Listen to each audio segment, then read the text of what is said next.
Hi hello guys നെല്ലിയാമ്പതിയിൽ എത്തിയിട്ട് പെട്ടെന്ന് സമയം പോയി.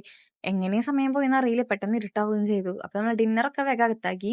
ഡിന്നറൊക്കെ നമ്മൾ മുമ്പേ സെറ്റാക്കിയിട്ടായിരുന്നു വന്നിട്ടുണ്ടായിരുന്നത്. അങ്ങനെ എല്ലാവരും കൂടെ ഒന്ന് നൈറ്റ് വൈബ് എങ്ങനെയുണ്ടെന്ന് അറിയാൻ വേണ്ടിയിട്ട് നമ്മൾ ഇറങ്ങി. നമ്മുടെ റിസോർട്ട് രാവിലെയൊക്കെ നല്ല അടിപൊളിയാണ്. അപ്പോൾ നൈറ്റ് പിന്നെ പറയണ്ടല്ലോ, അടിപൊളി ആവുമല്ലോ. അപ്പോൾ നമ്മളിങ്ങനെ കറങ്ങി നടന്നപ്പോഴാണ് എന്താ ഈ രണ്ട് കുഞ്ഞു വീട് അതിൻ്റെ ഉള്ളിൽ കണ്ടത്. ഇത് രണ്ടും മുള കൊണ്ടുണ്ടാക്കിയതാണ്, ശരിക്കുള്ള മുള കൊണ്ടുണ്ടാക്കിയതാണ്. പക്ഷെ പെയിന്റ് ചെയ്തൊന്ന് സെറ്റാക്കി വെച്ചിട്ടുണ്ടെന്നുള്ളത്. പിന്നെ നമ്മൾ പിള്ളേരൊന്ന് വൈബാക്കാൻ വേണ്ടിയിട്ട് നമ്മൾ ആ പാർക്ക് ഏരിയയ്ക്കും പോയി. അവിടെ ഭയങ്കര കളിയായിരുന്നു. പക്ഷെ പിള്ളേരെക്കാളും കൂടുതൽ എൻജോയ് ചെയ്തത് വലിയവരാണ്. അങ്ങനെ അവിടെ ഭയങ്കര ഓട്ടവും ചാട്ടവും കളിയൊക്കെ കഴിഞ്ഞ് വയ്യാണ്ടായി പതുക്കെ നടക്കാന്ന് വിചാരിച്ച് പിന്നെ ഒന്ന് നടക്കാൻ ഇറങ്ങിയപ്പോഴാണ് ദാ ഇതേപോലെ കോട വന്നേ. കുറച്ചും കൂടെ കഴിഞ്ഞപ്പോ ഭയങ്കര കോടയായി. നമുക്ക് കുറച്ച് ഡിസ്റ്റൻസിൽ നിൽക്കുന്ന ആൾക്കാരെ വരെ കാണാൻ പറ്റാത്തൊരവസ്ഥയായി. പക്ഷെ അടിപൊളിയായിരുന്നു. ഇതിന്റെ ഇടയിൽ കൂടെ ചെറിയൊരു മഴയും കൂടിയും പെയ്തപ്പോ വേറെ ലെവലായിരുന്നു.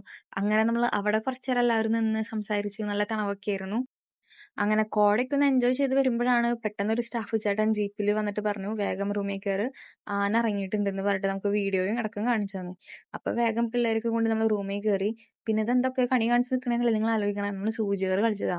അങ്ങനെ പിള്ളേരെ കൂടെ കുറച്ച് നേരം ടൈമൊക്കെ സ്പെൻഡ് ചെയ്തപ്പോഴേക്കും നല്ല ലേറ്റ് ആയിട്ടുണ്ടായിരുന്നു. അപ്പോൾ കിടന്നുറങ്ങാനുള്ള സെറ്റപ്പൊക്കെ നോക്കി. പിന്നെ നാളെ ഉച്ചയ്ക്ക് നമുക്ക് ഇവിടെ നിന്ന് ഇറങ്ങണം. അപ്പോൾ ഇപ്പോൾ ഇറങ്ങിയാലേ നാളെ തലയെങ്കിലും പൊന്തുള്ളൂ. അപ്പോൾ ബൈ.